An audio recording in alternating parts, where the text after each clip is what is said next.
ప్రభునామమునకు స్తోత్రములు కలుగునుగాక. ఈరోజు పాఠ్యాంశము విలాపవాక్యములు 3వ అధ్యాయము 7వ వచనములో నుండి ధ్యానించుకుందాము. ఆయన నా చుట్టూ కంచె వేసి ఉన్నాడు, నేను కదిలింపబడను. ప్రభునామమునకు స్తోత్రములు కలుగునుగాక. ఆయన నా చుట్టూ ఏ విధమైన కంచె వేసి ఉన్నాడంటే, ఏ శత్రువు కూడా నా దరికి చేరడు, ఈ యొక్క అపవాది కూడా నా దరికి చేరడు, ఏ పాపము కూడా నా దరికి చేరదు.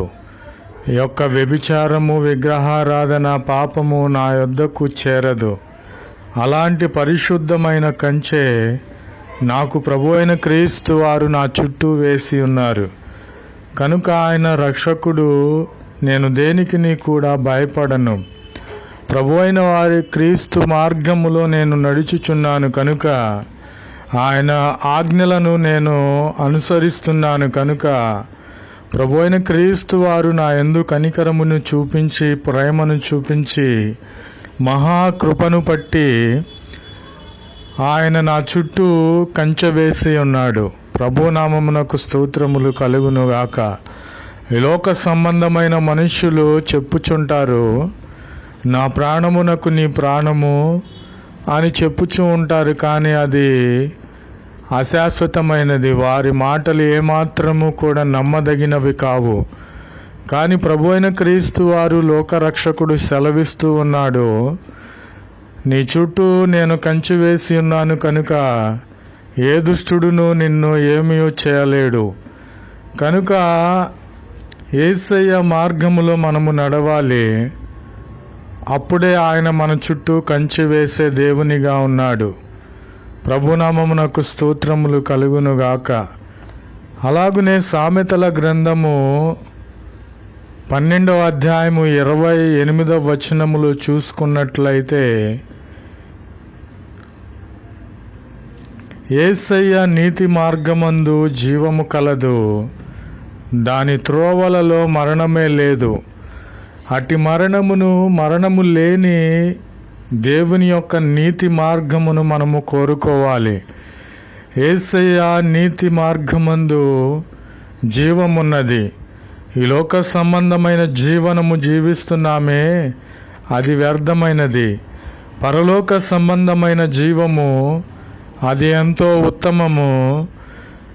అది దేవుని యొక్క మార్గము, అది యొక్క దేవుని యొక్క త్రోవ కనుక అందులో మరణమే లేదు.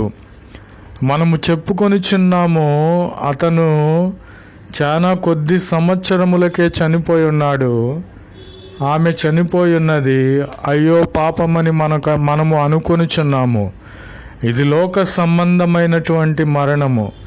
కానీ ప్రభు అయిన క్రీస్తు వారిలోనికి నీవు ఎప్పుడైతే వచ్చి ఉన్నావో, ఆయన నీతి మార్గమందు జీవమును నీవు ఎప్పుడైతే వెతికి ఉన్నావో, ఆయన మార్గములో, ఆయన త్రోవలలో నీకెప్పుడు కూడా మరణం అనేదే లేదు.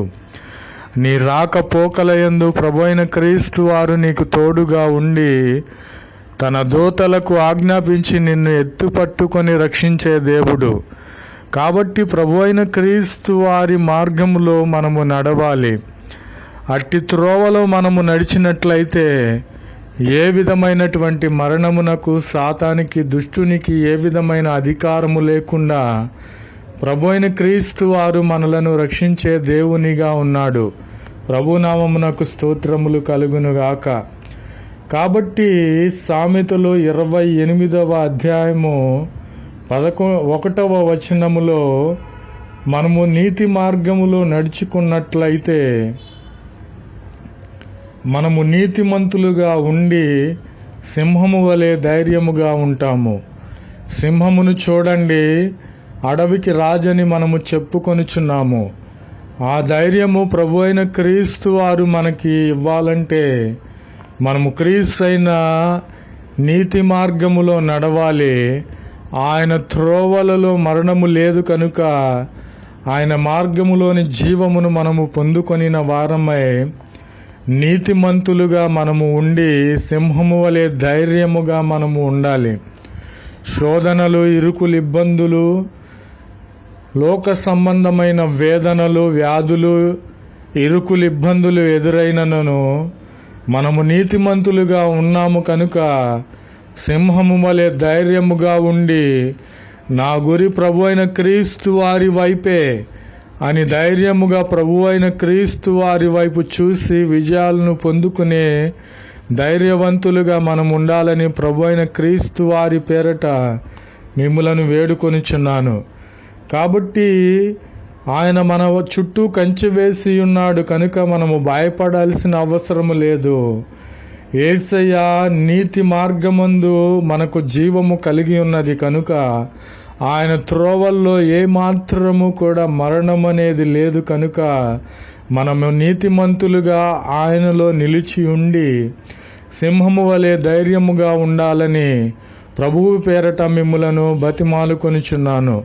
ప్రభునామమునకు స్తోత్రములు కలుగునుగాక. Amen, amen, amen.